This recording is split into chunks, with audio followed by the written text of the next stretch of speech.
Silence fell over the Grand Bellamy's VIP lounge. A man with a scarred neck and an entourage of terrifying enforcers was barking orders in rapid, furious Japanese. The hotel manager was sweating through his Armani suit, panicking, because their high-paid corporate translator had mysteriously vanished. Millions of dollars and quite possibly lives were on the line. No one knew what to do. Then, a 23-year-old waitress carrying a silver tray of martinis stepped forward, looked the most dangerous man in the room dead in the eye, and answered him.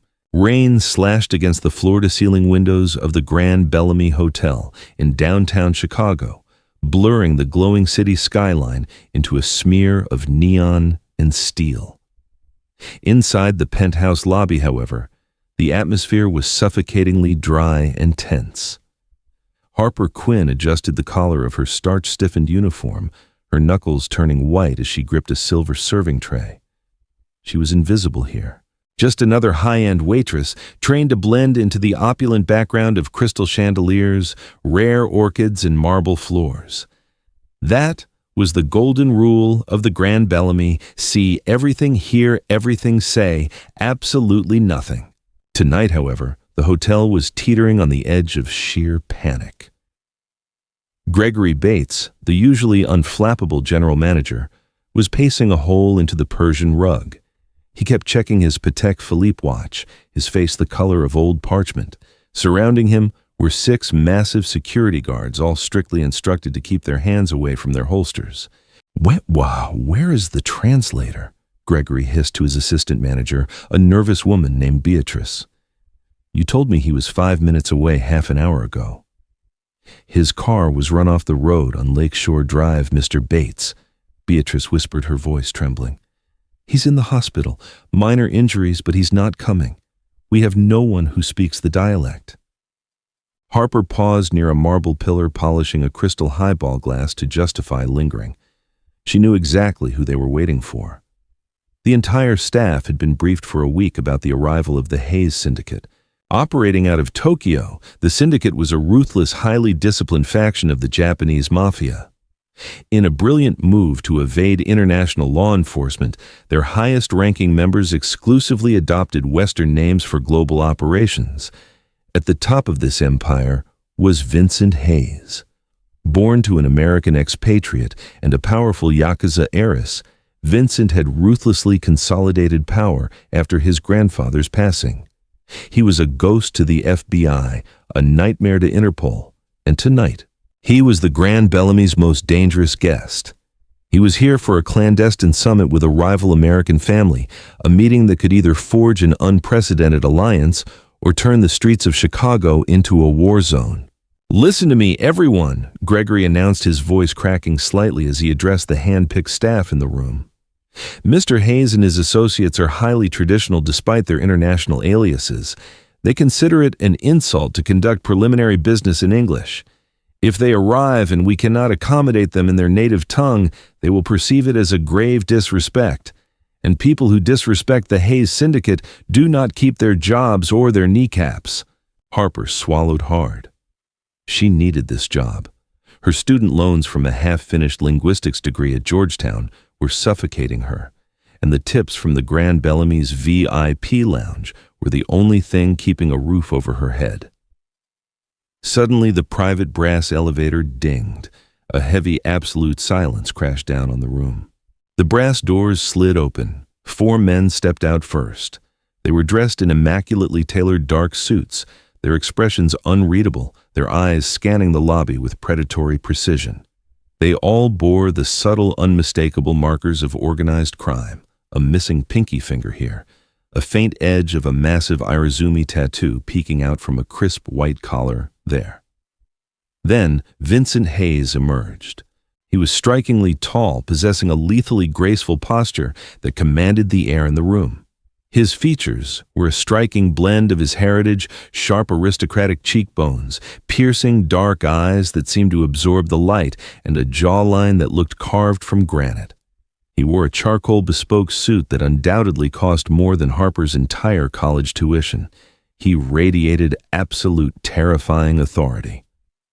Gregory practically tripped over his own feet, rushing forward, bowing deeply. "Mr. Hayes, welcome to the Grand Bellamy. We are profoundly honored by your presence." Vincent did not even glance at him. He stopped in the center of the lobby, his dark eyes sweeping over the lavish decor, then settling on his lead enforcer, a man known to the international police only as Wyatt. Vincent spoke, his voice a low, gravelly baritone that sent a shiver down Harper's spine. The words were in rapid, flawless Japanese, specifically the gruff, commanding Kansai dialect common among traditional syndicates. He was furious. Wyatt immediately turned to Gregory, glaring. But Wyatt didn't speak English either. He merely crossed his arms, expecting the hotel's translator to step forward and bridge the gap. Gregory blinked, sweat beading on his forehead. "I beg your pardon, Mr. Hayes. If you could just wait one moment in the lounge, we have McAllen 25. Vincent's eyes narrowed into dangerous slits. He took a slow step toward the manager. The air pressure in the room seemed to drop. He spoke again, louder this time, his tone slicing through the silence like a katana. He gestured sharply toward the elevator banks, his words dripping with a venomous urgency. "Please, sir," Gregory stammered, raising his hands in a placating gesture. "I don't understand. Our translator had an accident." Vincent's jaw clenched. One of his enforcers, a massive man named Cole, stepped forward, his hands slipping inside his suit jacket. The hotel's security guards tensed, but they were hopelessly outmatched. A violent confrontation was mere seconds away. Vincent barked another harsh command, this one directed at the entire room, demanding an answer. From her spot behind the pillar, Harper felt her heart hammer against her ribs, because she understood him, every single word. Growing up as a military brat in Okinawa, her mother had insisted she integrate into the culture. Harper hadn't just learned conversational Japanese, she had obsessed over it, studying dialects, honorifics, and slang. She knew exactly what Vincent Hayes was asking for, and she knew that if someone didn't answer him right now, this luxury lobby was going to turn into a crime scene. Taking a deep breath, Harper gripped her silver tray and stepped out of the shadows. Every eye in the lobby snapped toward the sound of Harper's sensible black heels clicking against the marble floor. Beatrice gasped softly, a sound of pure terror, while Gregory's eyes widened so far they looked ready to fall out of his head. He subtly waved a hand, desperately trying to shoo her away. Waitresses did not approach VIPs. Waitresses were invisible. But Harper didn't stop. She walked straight past the trembling manager, past the wall of muscle that was Cole and Wyatt, and stopped a respectful 3 paces away from Vincent Hayes. Up close, the Mafia Boss was even more intimidating. He smelled of rain, expensive cedarwood cologne, and cold metal. He looked down at her, a muscle feathering in his jaw, clearly irritated by the interruption of a lowly servant. Harper kept her gaze steady, completely bypassing English. "He is asking why the cameras in the subterranean loading dock have been turned off," Harper said in clear, formal Japanese, her voice ringing out in the silent lobby. "And he is demanding to know who authorized a black SUV to park near the service elevators 3 minutes before his arrival." For a fraction of a second, the universe seemed to stop spinning. Vincent's enforcers visibly jolted. Wyatt actually dropped his hand away from his concealed weapon, staring at the young waitress in sheer disbelief. Gregory, who had no idea what Harper had just said, looked like he was about to faint. Vincent Hayes froze. His piercing dark eyes locked onto Harper. The sheer intensity of his stare felt like a physical weight pressing against her chest. He scanned her face, her cheap uniform, the silver tray she held like a shield, and then finally met her eyes. "You speak my language," Vincent said slowly in Japanese, his tone shifting from furious to lethally curious. "I do, sir," Harper replied smoothly in the same tongue, careful to use the utmost polite honorifics. "My name is Harper. The hotel's official translator was involved in a car accident tonight. It seems it was not an accident considering your concerns about the loading dock. If you will allow it, I can assist you." Vincent's eyes darkened at the confirmation of his suspicions. Without breaking eye contact with Harper, he snapped his fingers. Wyatt and Cole immediately turned on their heels, sprinting back toward the VIP elevators to secure the basement. The breach was real. Someone was trying to ambush them. Vincent finally looked at Gregory, who was hyperventilating by the front desk. "Your security is compromised, Mr. Bates," Vincent said, speaking English for the first time. His accent was a refined, chilling blend of British schooling and American grit.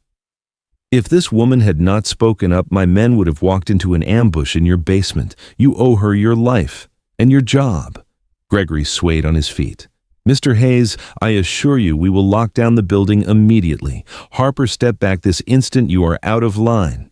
"Do not speak to her," Vincent interrupted, his voice dropping to a terrifyingly quiet register.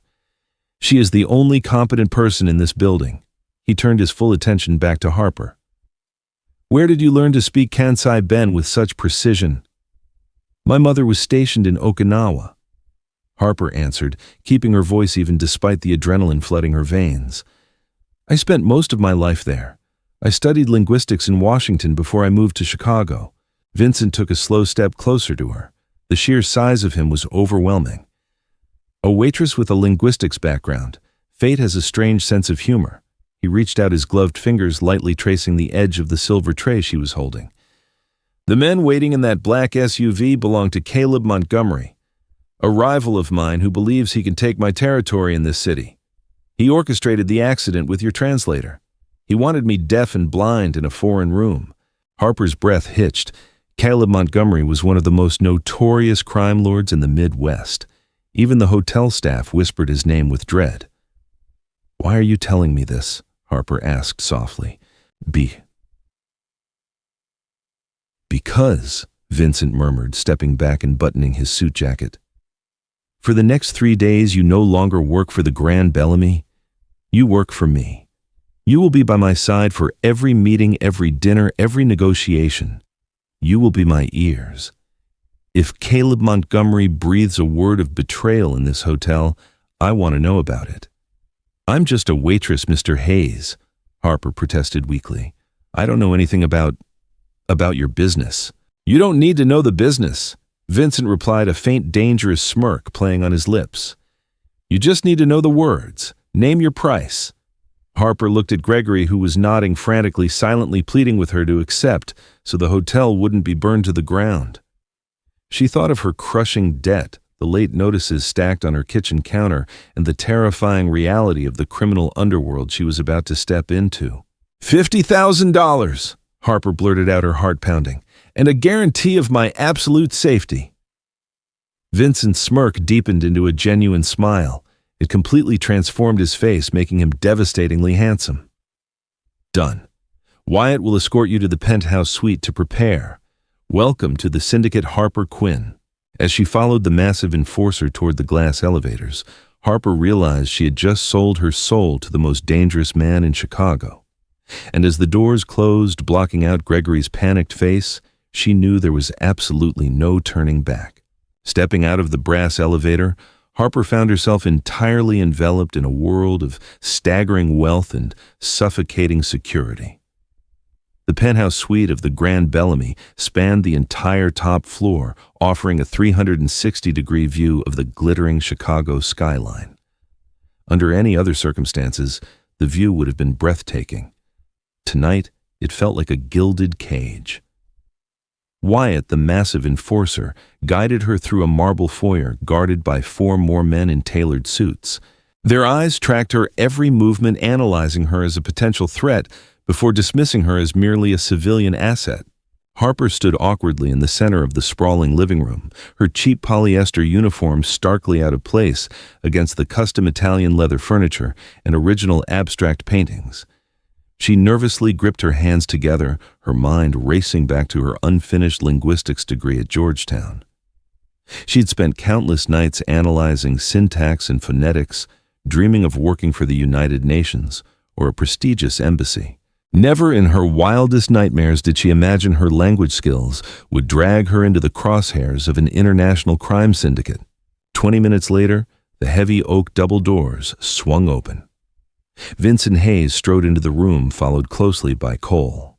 The Mafia Boss looked completely unbothered, though there was a dark, dangerous energy radiating from him. He had discarded his suit jacket, revealing a crisp black dress shirt that stretched tight across his broad shoulders. He smelled faintly of rain, expensive cedar, and something sharp and metallic that Harper tried desperately not to identify as gunpowder. Vincent poured himself 2 fingers of amber liquid from a crystal decanter on a mahogany side table. He did not offer her any. Instead, he leaned against the heavy oak desk, swirling the glass as his piercing dark eyes locked onto her. "The basement is secure," Vincent said, his gravelly voice switching effortlessly to English. 3 of Caleb Montgomery's men were waiting in the loading dock. They were highly armed and highly motivated. Thanks to your timely translation, they are no longer a problem. Wyatt handled the extraction quietly. Harper swallowed hard, her mouth suddenly dry. She knew better than to ask what "handled the extraction" meant. "I am glad I could assist Mr. Hayes." "Vincent," he corrected smoothly, taking a slow sip of his drink. "If you are to be my personal liaison for the next 3 days, formalities will only slow us down. We are operating in a war zone, Harper. Chicago has been unstable for 6 months, and Caleb Montgomery is looking for any sign of weakness. Tomorrow night we sit down with Caleb's right-hand man, Elias Cross. It is a preliminary dinner, a feeling-out process to see if a treaty is possible, or if we will burn this city to the ground." Vincent set his glass down and walked slowly toward her. Harper held her ground, refusing to shrink back despite the overwhelming proximity of the man. Up close, she noticed a faint jagged scar just below his jawline, a brutal reminder that he had not inherited his empire solely through boardroom meetings. "Elias Cross will bring his own translator." Vincent continued, stopping mere inches from her. "A man named Simon Keller. Keller is a snake. He is fluent in Japanese, but his loyalty is entirely to the Montgomery family. My grandfather relied on interpreters who were easily intimidated. I do not. Your job tomorrow night is not merely to translate my words. Your job is to listen to what they are saying when they think I cannot understand them. You are my human lie detector." Harper nodded, her heart hammering against her ribs. "I understand, but I can't attend a high-stakes mafia negotiation looking like a VIP lounge waitress." A low, genuine chuckle rumbled in Vincent's chest, the sound vibrating through the quiet room. "I am well aware, which is why I have taken the liberty of arranging a wardrobe adjustment." Right on cue, a side door opened and a brisk, sharply dressed woman wheeled in a heavy clothing rack filled with designer garments. "Harper, this is Cassandra," Vincent introduced smoothly. "She is a private stylist used by my associates in the States. She has been instructed to ensure you look the part of a high-ranking executive assistant to the Hayes Syndicate. You have full access to the guest suite in the East Wing. Rest, eat, and prepare. Tomorrow the real work begins." For the next 2 hours, Harper was subjected to a whirlwind of silk cashmere and high-end tailoring. Cassandra was ruthless and efficient, tossing aside anything that looked too flashy or too casual. They finally settled on a sleek charcoal gray tailored suit by Alexander McQueen, paired with a silk ivory blouse and sensible but fierce stiletto heels. The outfit screamed quiet, lethal authority. As Harper looked at herself in the floor-to-ceiling mirror of the guest suite, she barely recognized the woman staring back. The desperate, debt-ridden college dropout was gone. In her place stood a woman who looked perfectly capable of navigating a room full of monsters. That night, Harper barely slept. The luxurious king-sized mattress felt like a slab of concrete. Every time she closed her eyes, she saw the cold, calculating stare of Vincent Hayes. He was a ruthless criminal, a man who ordered violence without a second thought. Yet, he had protected her. He had looked at her not as a servant, but as an intellectual equal. It was a dangerous, intoxicating realization. By the time morning broke, casting a pale golden light over Lake Michigan, Harper had made her peace with her decision. She was $50,000 richer, and she was going to earn every single penny. She dressed meticulously, secured her dark hair into a severe French twist, and walked out to the main living area. Vincent was already awake, standing by the window in a perfectly tailored navy suit, speaking rapidly into a burner phone in his native tongue. He ended the call as Harper approached, turning to face her. His eyes swept over her new attire, a flicker of genuine approval flashing in his dark gaze before his expression hardened back into a mask of pure authority. "Elias Cross has arrived at the hotel," Vincent announced, checking his watch. "The game begins now. Stay close to me, Harper, and trust no one." Crystal chandeliers cast a fractured, icy glow across the private dining room, known as the Emerald Room, located on the secluded mezzanine level of the Grand Bellamy. The heavy mahogany doors were guarded by Wyatt and Cole on the inside, and two of Caleb Montgomery's heavily armed enforcers on the outside. The tension in the room was so thick it felt like trying to breathe underwater. Harper sat quietly at the long polished oak table, slightly behind and to the right of Vincent Hayes. Across from them sat Elias Cross, a sharply dressed man with cold, dead eyes and a smile that never quite reached his face. Beside Elias sat Simon Keller, the Montgomery family's official translator. Simon looked smug, a man entirely too confident in his own intelligence. The first course of the dinner had been cleared away, untouched by anyone. The pleasantries were over. Elias leaned back in his leather chair, steepled his fingers, and spoke in English. "Caleb is a reasonable man, Vincent.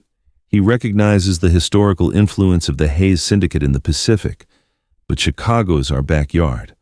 We are willing to allow your shipping containers to pass through the port of Chicago unbothered, provided we take a 30% tax on all electronics and a 50% tax on any undocumented cargo." Simon Keller immediately turned to Vincent and began translating the demands into Japanese. Harper listened intently, her linguistic training kicking into high gear. Simon's Japanese was technically proficient, but Harper instantly noticed a subtle, deliberate shift in his syntax. "Mr. Montgomery respectfully requests a share of the transit profits," Simon said to Vincent in Japanese, deliberately softening the aggressive nature of the English demand. "He wishes to foster a cooperative tax structure to ensure safe passage for your esteemed syndicate." Harper's eyes narrowed. Simon was purposely mistranslating. He was making Elias sound respectful and cooperative to Vincent, while Elias believed he was laying down a hardline threat. It was a classic miscommunication trap designed to make Vincent agree to insulting terms without realizing it.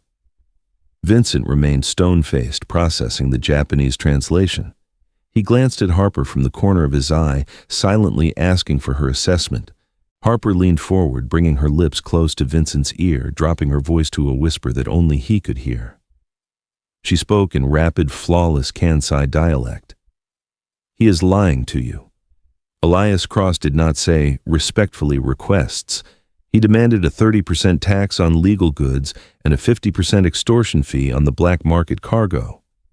Furthermore, the translator used a subservient honorific when referring to you, making it sound as though you were a vassal state asking for Montgomery's permission. Vincent's jaw tightened infinitesimally. A dangerous, icy calm washed over his features. He did not look at Elias. Instead, he locked eyes with Simon Keller, the lying translator. Vincent spoke out loud in English, his voice a low, lethal baritone that echoed off the crystal glasses on the table. "My translator informs me that your interpreter is suffering from a sudden lack of vocabulary, Elias." Elias Cross blinked, his arrogant smile faltering. "Excuse me." Vincent stood up slowly, buttoning his suit jacket. He radiated a terrifying, coiled energy. He looked down at Simon, who had suddenly turned the color of chalk. "If a man lies to me in my own language, he insults my intelligence. If a man lies to me in a negotiation, he is stealing my time. I do not tolerate thieves." Before Elias could react, Vincent snapped a short, brutal command in Japanese. Wyatt moved with terrifying speed. In a fraction of a second, the massive enforcer crossed the room, grabbed Simon Keller by the back of his collar, and slammed the translator's face violently into the polished oak table. The sound of breaking cartilage echoed loudly. Simon groaned, blood pouring from his shattered nose, as Wyatt pinned him down effortlessly. Elias jumped out of his chair, reaching for his jacket, but Cole already had a suppressed custom pistol aimed squarely at the center of Elias's forehead. The room descended into absolute, paralyzing silence. "Sit down, Elias," Vincent commanded softly. Elias slowly raised his hands and sank back into his chair, his eyes darting from the gun to Vincent. "Are you insane, Hayes? You lay hands on my man during a parley, Caleb will consider this an act of war." "Caleb considers everything an act of war," Vincent replied coldly, stepping around the table. "He sent you here with a snake to feed me softened words, hoping I would nod along like a foolish tourist and sign away my shipping lanes. You thought I was deaf in this city. You were wrong." Vincent turned his gaze back to Harper. "Tell him." Harper took a deep breath, standing up smoothly in her tailored suit. Her legs were shaking beneath the table, but her voice was remarkably steady. She looked directly at Elias Cross, projecting every ounce of confidence she had learned in her university speech classes. "Mr. Hayes declines your proposal," Harper stated in crisp, flawless English. "There will be no 30% tax on the electronics, nor will there be a 50% extortion fee on the undocumented cargo. The Port of Chicago is a public municipal asset.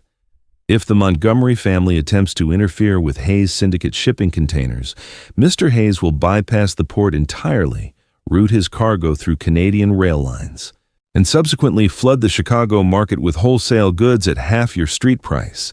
He will bankrupt your illicit operations within 3 fiscal quarters."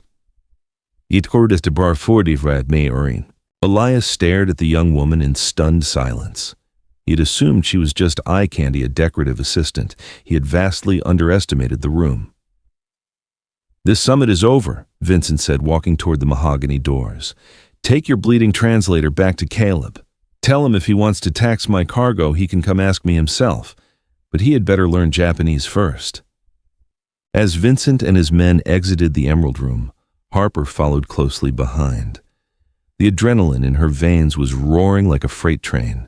She had just actively participated in crippling a mafia extortion plot. As the elevator doors closed, securing them from the Montgomery men, Vincent looked down at her, a genuine glimmer of respect in his dark eyes. "You did perfectly," Vincent murmured. "You are worth far more than $50,000, Harper Quinn."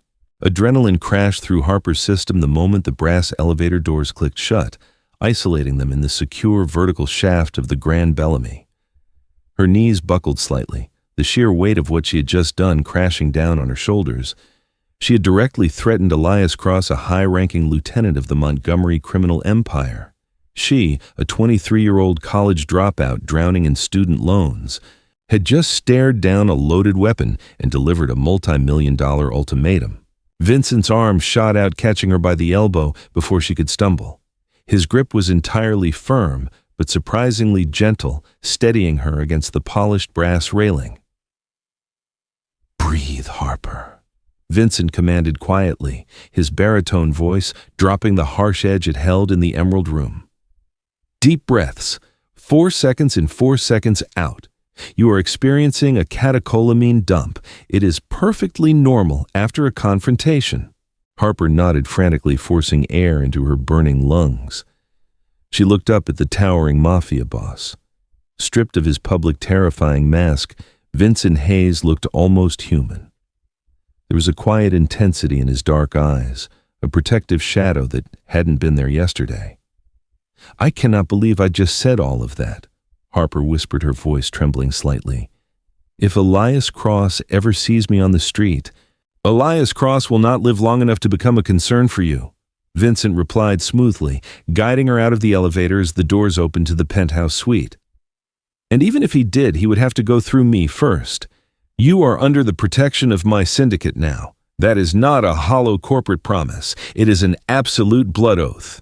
Moving into the sprawling living room, Vincent bypassed his enforcers and walked directly to the mahogany side table. He poured a generous measure of 50-year-old Macallan single malt whiskey into a crystal tumbler and handed it to her. "Drink. It will settle your nerves." Harper took a sip, the fiery liquid burning a pleasant trail down her throat. She sank into a plush Italian leather armchair, kicking off her sharp stiletto heels. For the first time all evening, silence reigned in the penthouse.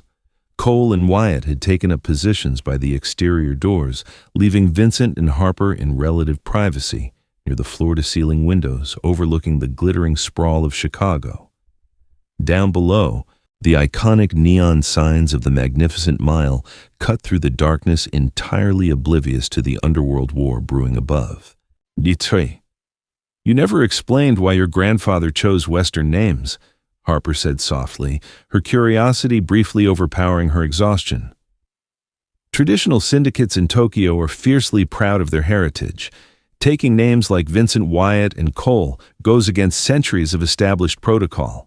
Vincent unbuttoned his suit jacket, sighing as he looked out over the city skyline. My grandfather, Kenjiro, was a visionary. He realized, long before his rivals, that the future of our organization was not in back-alley turf wars in Shinjuku, but in international shipping, offshore accounts, and global real estate. He knew that Western corporate boards and European shipping magnates were intimidated by traditional Yakuza structure. So he adapted. He turned his head, locking his piercing gaze on her. My father was an American investment banker. My mother was Kenjiro's only daughter. When I was born, I was given two names, one for the shadows of Tokyo and one for the boardrooms of New York and Chicago. We operate smoothly here because the FBI spends their time looking for foreign nationals. They do not expect a man named Vincent Hayes to be orchestrating a Japanese syndicate. Harper swirled the amber liquid in her glass, mesmerized by his candor. It sounds incredibly lonely, living two lives never fully belonging to either world. Vincent stepped closer, his shadow falling over her chair. Leadership is always lonely, Harper. You trust no one. You constantly analyze every word for deception. That is why tonight was so extraordinary. You had the opportunity to translate Simon Keller's lies exactly as he spoke them. You could have let me sign that disastrous treaty, collected your $50,000, and walked away clean. Why didn't you? Harper looked up, her breath catching in her throat as she met his intense gaze. Because it was wrong. And because, despite everything you are, you treated me with respect. Gregory Bates treated me like furniture. You treated me like a partner. Before Vincent could respond, the heavy oak doors to the penthouse burst open. Wyatt strode in, his usually stoic face tight with genuine alarm. He was holding a scrambled burner phone. Wyatt spoke rapidly in harsh, clipped Japanese. Boss, we have a massive problem. I just intercepted chatter on the Montgomery police scanner frequencies. Caleb Montgomery is not waiting for us to leave Chicago. He has ordered a full siege of the Grand Bellamy. Vincent's posture instantly hardened, the vulnerable man disappearing, replaced entirely by the ruthless syndicate leader. Explain. Elias Cross reported back to Caleb. Wyatt continued pacing the marble floor. Caleb is enraged. He bought off the night shift security captain of the hotel. In exactly 10 minutes, the fire alarms will be triggered. When the building evacuates, Montgomery's hit squad will be waiting at every exit. But that is not the worst part. Wyatt paused, his eyes darting toward Harper before settling back on Vincent. Caleb knows exactly which armored SUV we arrived in, and he knows our exact flight schedule out of O'Hare. Someone inside our inner circle gave Montgomery our itinerary. The air in the room turned to ice. Harper felt her stomach drop. A mole. Someone within Vincent's highly vetted, fiercely loyal syndicate was feeding information to the enemy. Beat our hater. We are leaving, Vincent ordered, switching to English for Harper's benefit. Now, we do not wait for the alarms. Wyatt prepped the service elevators. We are bypassing the lobby entirely and taking the subterranean maintenance tunnels out to Rush Street. Vincent reached down, grasping Harper's hand and pulling her out of the armchair. His grip was like iron, radiating a fierce, undeniable protective heat. Stay behind me. If shooting starts, you drop to the ground and do not move until I say so. Do you understand? Yes, Harper whispered, her heart pounding a frantic rhythm against her ribs. Good, Vincent said, pulling a sleek, customized Glock 19 from his shoulder holster. Welcome to the real underworld, Harper. Midnight draped over Chicago like a heavy velvet shroud, punctuated only by the blinding strobing flash of police sirens in the distance. The subterranean maintenance tunnels of the Grand Bellamy were damp, echoing with the sound of rushing water and the frantic heavy footsteps of Vincent's team. Harper ran blindly, her hand firmly anchored in Vincent's crushing grip.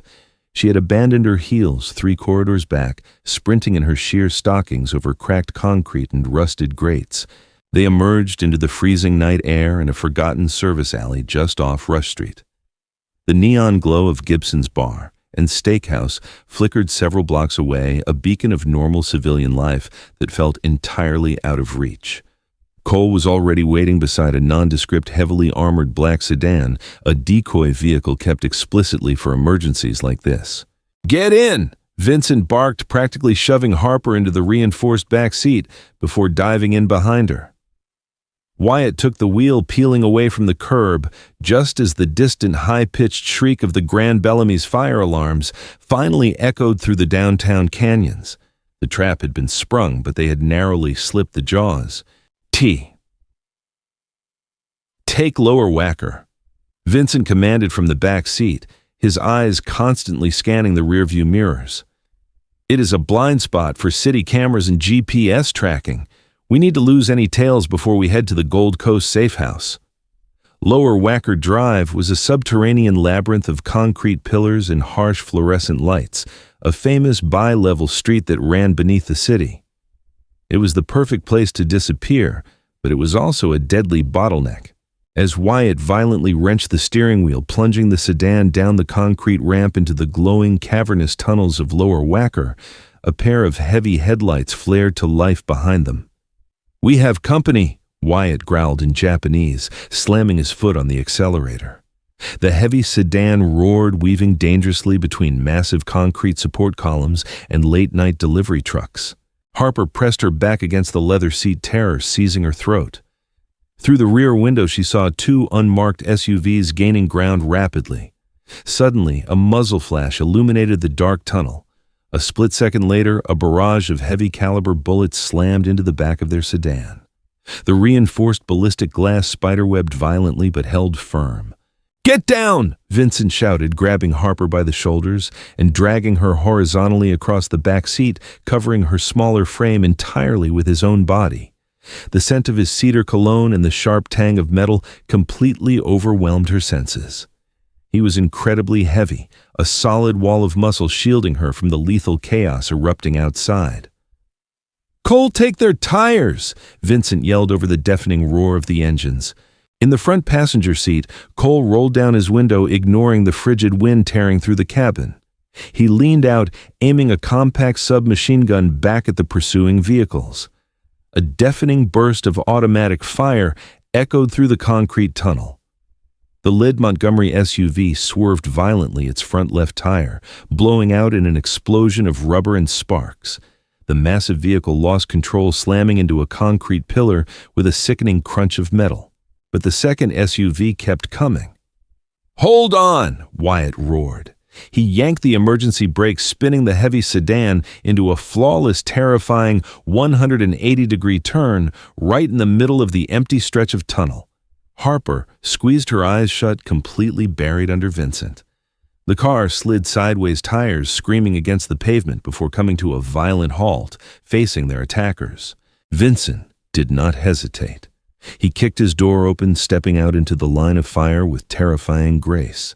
He raised his weapon entirely exposed to the approaching headlights and fired 3 rapid, impossibly precise shots.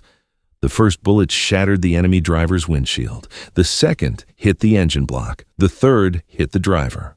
The remaining Montgomery SUV swerved sharply, crashing into the tunnel wall and scraping along the concrete in a shower of brilliant orange sparks before finally grinding to a dead halt. Silence immediately crashed back down over Lower Whacker Drive, broken only by the hiss of steam pouring from the ruined radiators. Vincent stood in the tunnel for a long moment, his chest heaving, his weapon still raised. When he was certain there were no other threats, he smoothly holstered the gun and climbed back into the back seat. "Drive," Vincent ordered quietly. Harper slowly pulled herself upright, her hands shaking violently. She looked at Vincent. His white dress shirt was torn near the shoulder, a thin line of crimson seeping into the expensive fabric. He had caught a grazing fragment of glass or shrapnel when he opened the door. "You're bleeding," Harper gasped, reaching out instinctively before catching herself. Vincent looked down at his shoulder, entirely unbothered. He then looked at Harper. He reached out his knuckles, gently brushing against a dark smudge of dirt on her cheek. His touch was burning hot against her freezing skin. "I am fine," he murmured, his voice dropping to a low, intimate register. "Are you hurt?" "No," Harper whispered, completely paralyzed by the intensity in his dark eyes. The adrenaline of the shootout was rapidly mutating into something else, a heavy magnetic tension pulling her toward him. "Good," Vincent said softly. He didn't pull his hand away. "Because finding the traitor in my organization is going to be incredibly dangerous, and I need someone by my side whom I can trust implicitly." As Wyatt navigated the scarred sedan out of the tunnels and toward the secure luxury high-rises of the Gold Coast, Harper realized the horrifying truth. She wasn't just surviving this gang war anymore. She was becoming an integral part of it. And, heaven help her, she was falling deeply, dangerously in love with the most lethal man in Chicago. Dawn painted the turbulent surface of Lake Michigan in bruised shades of purple and gray by the time the battered sedan slipped quietly into an underground parking garage on Astor Street. Located in the hyper-exclusive Gold Coast neighborhood, the high-rise was a fortress masquerading as luxury real estate. Wyatt guided the vehicle into a private reinforced bay, cutting the engine. Silence hung heavy in the cabin, thick with the metallic tang of adrenaline and the harsh reality of their narrow escape. Harper's hands were still trembling as she unbuckled her seatbelt. She had spent her entire life studying languages, existing purely in the realm of theory and academia. Tonight, she had watched a man take a bullet to the chest just inches from her face. Vincent stepped out of the vehicle first, his movements tight and controlled. He ignored the torn, blood-stained fabric of his custom dress shirt, his eyes sweeping the dim concrete garage with predatory focus. Cole was already at the private elevator, swiping a heavily encrypted biometric card to summon the car. They rode up to the 42nd floor in total silence. When the steel doors parted, they did not reveal a standard hallway, but rather opened directly into a sprawling, multi-million-dollar penthouse. It was completely minimalist, decorated in stark blacks and grays, featuring bulletproof panoramic windows that offered a dizzying view of the waking city. "Chi, sweep the perimeter," Vincent commanded Wyatt and Cole, his gravelly voice echoing off the polished obsidian floors. "Activate the thermal jammers. I want complete digital silence. No one communicates with the outside world until we find out who sold us to Montgomery." Harper stood awkwardly near the massive slate kitchen island, feeling entirely out of her depth. She watched Vincent walk into the living room, wincing slightly as he finally shrugged off his ruined suit jacket. The white shirt beneath was soaked in a stark, terrifying patch of crimson near his left collarbone. "You need a doctor?" Harper said, her voice sounding entirely too small in the cavernous room. Vincent shook his head, moving toward a hidden panel behind a sleek bookshelf. He retrieved a heavy black tactical medical kit. "Hospitals ask questions. Private doctors can be bribed by rival syndicates. It is merely a grazing wound from a shattered bullet jacket. It looks far worse than it actually is." He dropped the kit onto the leather sofa and began unbuttoning his shirt one-handed. His fingers were slightly clumsy, betrayed by the pain he was stubbornly refusing to acknowledge. Harper watched him struggle for exactly 3 seconds before her anxiety was entirely overridden by a fierce protective instinct. Walking across the room, she gently but firmly pushed his hand away. "Sit down," she ordered. Vincent froze, his dark, piercing eyes locking onto hers. For a moment, she thought he might reprimand her for daring to give him an order. Instead, a faint, almost imperceptible smirk touched the corner of his mouth. He complied, sinking into the leather upholstery, looking up at her with an intensity that made her breath hitch. Harper opened the tactical kit, her hands miraculously steadying as she focused on the task. She pulled out antiseptic gauze surgical scissors and a heavy roll of bandages. Carefully, she peeled back the ruined fabric of his shirt, exposing his chest. Her breath caught in her throat. His torso was violently beautiful, a canvas of coiled muscle, heavily inked with traditional sweeping Irizumi tattoos, a swirling tempest of storm clouds, and a massive winding dragon that marked his bloodline. The juxtaposition of his Western name and his fiercely traditional Japanese ink was a visual representation of his entire existence. This is going to sting," Harper murmured, soaking a pad in harsh medical alcohol. "I have endured worse," Vincent replied quietly. She pressed the gauze to the jagged tear near his collarbone. Vincent didn't even flinch. His breathing remained perfectly even, his chest rising and falling in a steady rhythm beneath her trembling hands. Harper kept her eyes entirely focused on the wound, terrified that if she looked at his face, she would drown in the magnetic pull between them.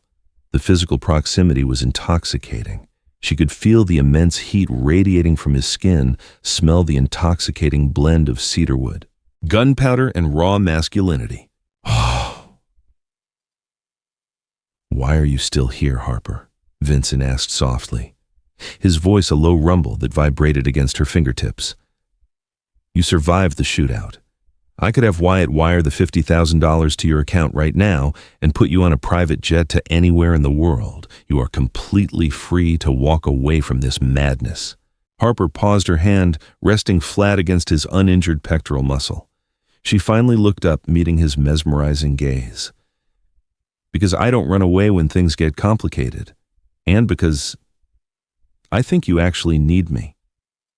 Vincent's hand came up his long, calloused fingers, wrapping gently around her wrist. He didn't push her hand away. Instead, he held it against his chest, right over his beating heart. "I have not needed anyone in a very long time. It is a dangerous vulnerability. Maybe vulnerability is exactly what you need to figure out who betrayed you," Harper countered softly, her heart hammering a frantic rhythm. Before the heavy electric tension could escalate further, the private elevator chimed. Wyatt stepped out, followed closely by a sharply dressed man carrying a sleek titanium briefcase. The newcomer had slicked back blonde hair, a tailored navy suit, and the frantic, exhausted energy of an investment banker working a 90-hour week. "Boss," Wyatt announced, "Brooks is here. He was managing the logistics hub in River North. I pulled him in." Brooks practically sprinted across the room, his eyes wide as he took in Vincent's bloody shoulder. "Vincent, good God, what happened? The police scanners are losing their minds over a shootout on Lower Wacker. Montgomery is entirely out of control. We need to strike back immediately." Vincent released Harper's wrist, the vulnerable man vanishing, instantly replaced by the cold, calculating syndicate boss. "Montgomery knew our exact extraction route, Brooks. Only 4 people had that itinerary: myself, Wyatt, Cole, and you." Brooks turned entirely pale, holding his hands up defensively. "Wait, you cannot possibly believe I gave him the schedule. I have been balancing the syndicate's offshore accounts for 5 years. I have bled for this organization." To prove his loyalty, Brooks launched into a frantic, impassioned defense in Japanese, speaking rapidly to Wyatt and Cole, begging them to vouch for him. "I am loyal to the Hayes family. I would never dishonor our code." Harper stepped back, wiping her hands with a clean towel.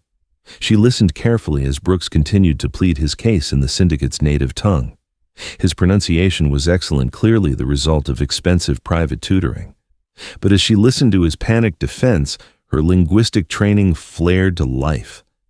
Something was subtly, dangerously wrong with the words Brooks was choosing to use. Morning sunlight shattered against the floor-to-ceiling windows, casting long, sharp shadows across the penthouse. The atmosphere inside the safe house was suffocatingly tense.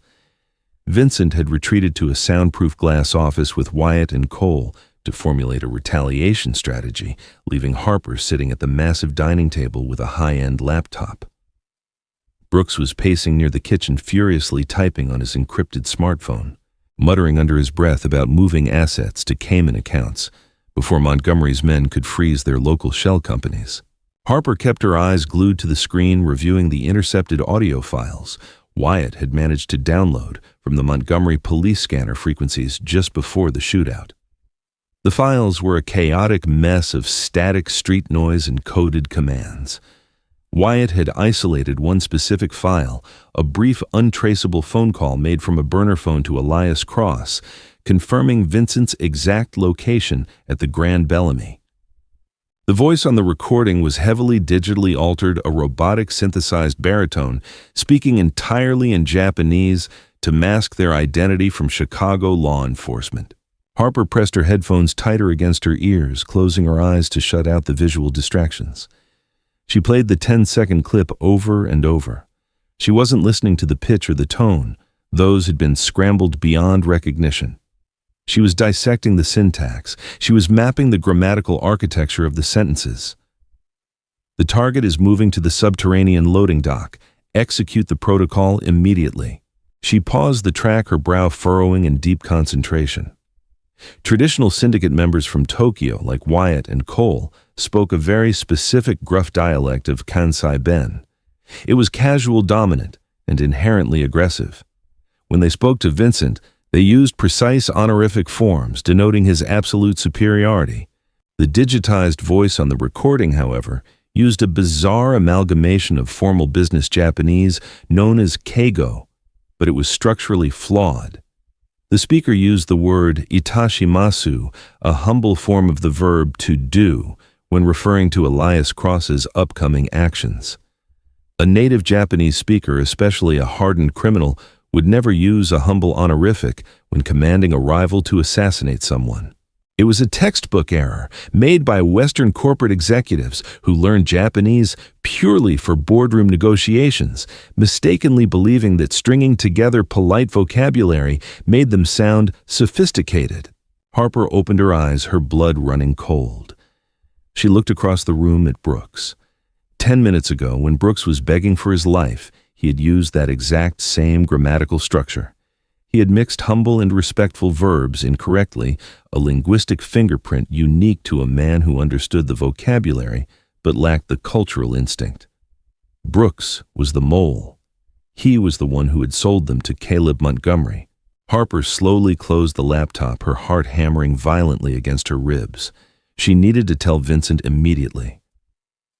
She stood up, her bare feet silent against the cold slate floor. Brooks was currently standing near the hallway leading to the guest suites, his back turned as he poured himself a glass of water from a crystal pitcher. "Brooks," Harper said softly, taking a cautious step toward the glass office. Brooks turned around, freezing when he saw her. His eyes darted to the laptop, then back to her face. He was an incredibly smart man, and he instantly read the raw realization burning in Harper's eyes. "You found something in the audio, didn't you?"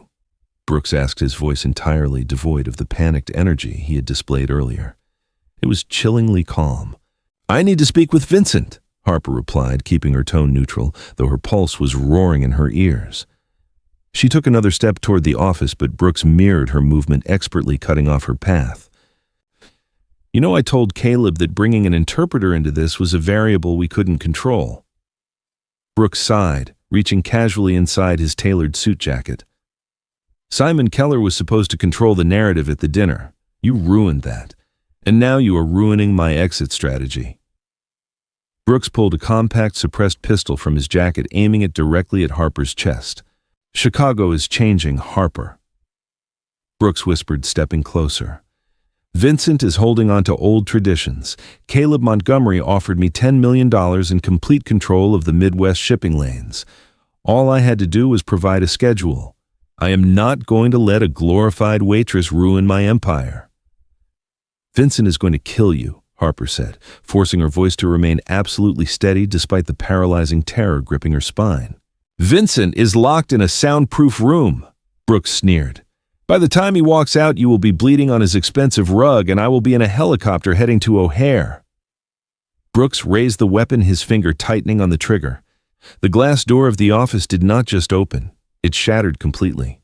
Vincent burst through the reinforced glass like a force of nature, a terrifying blur of lethal motion. Brooks barely had time to widen his eyes before Vincent crossed the 20 feet between them. Vincent's hand clamped brutally over Brooks's wrist, wrenching the pistol upward just as it fired. The suppressed gunshot hissed, shattering a crystal chandelier hanging above the dining table.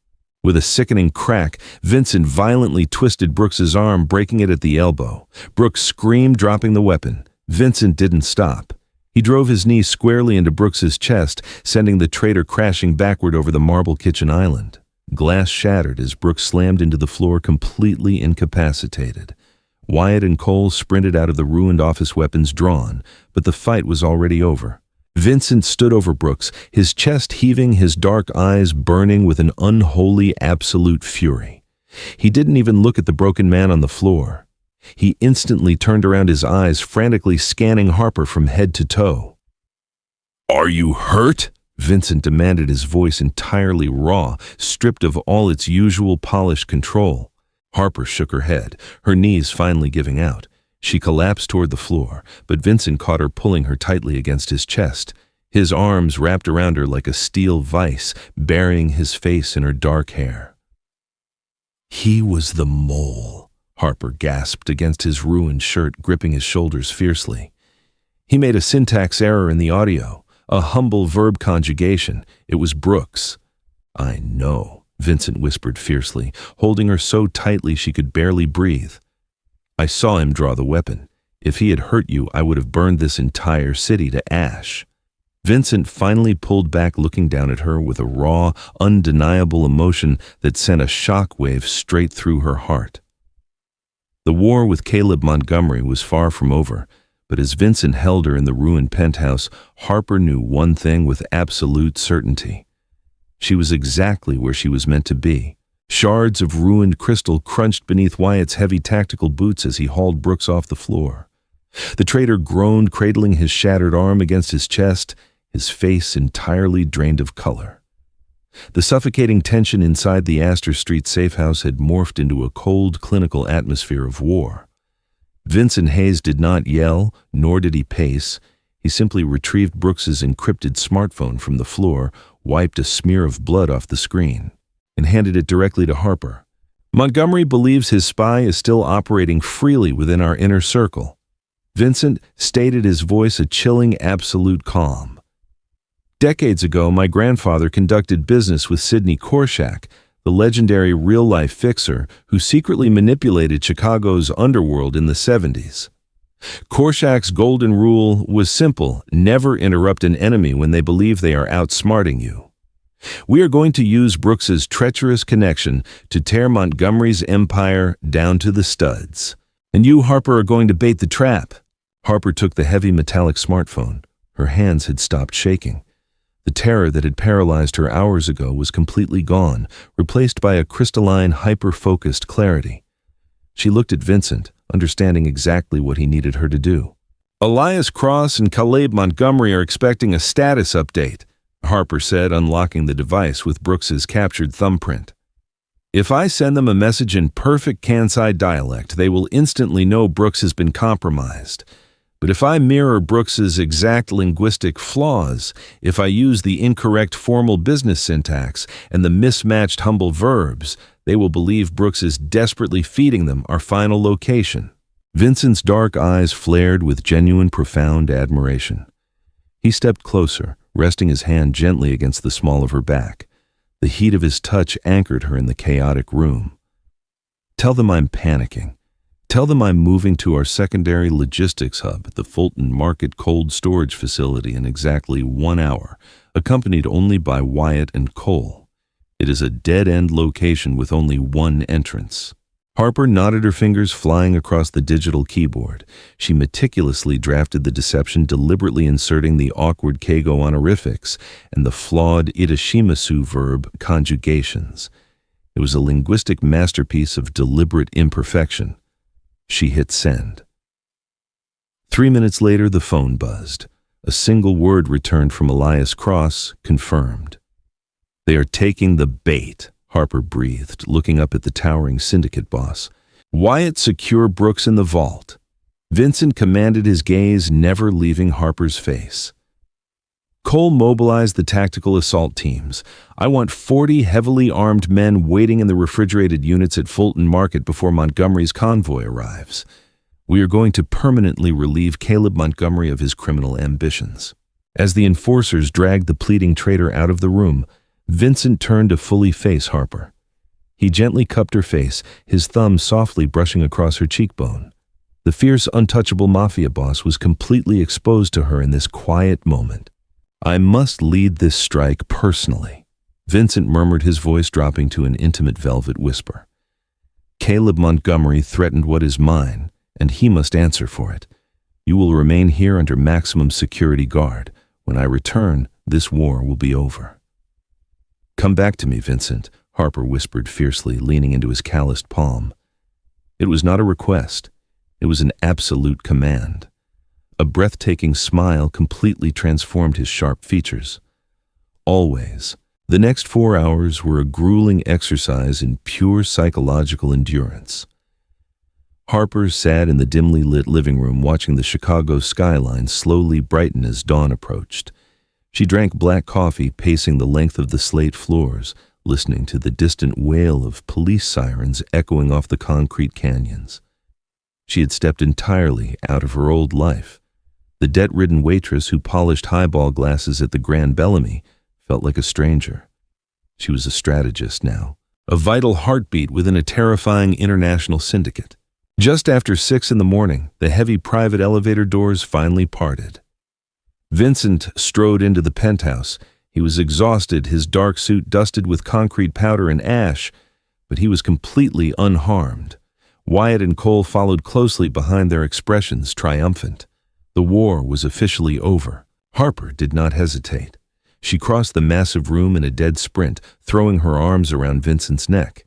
He caught her effortlessly, lifting her off the marble floor and crushing her against his chest.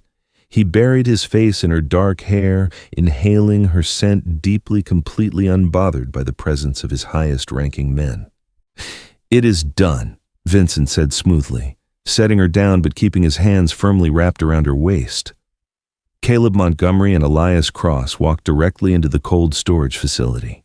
They were surrounded and disarmed before they could fire a single shot.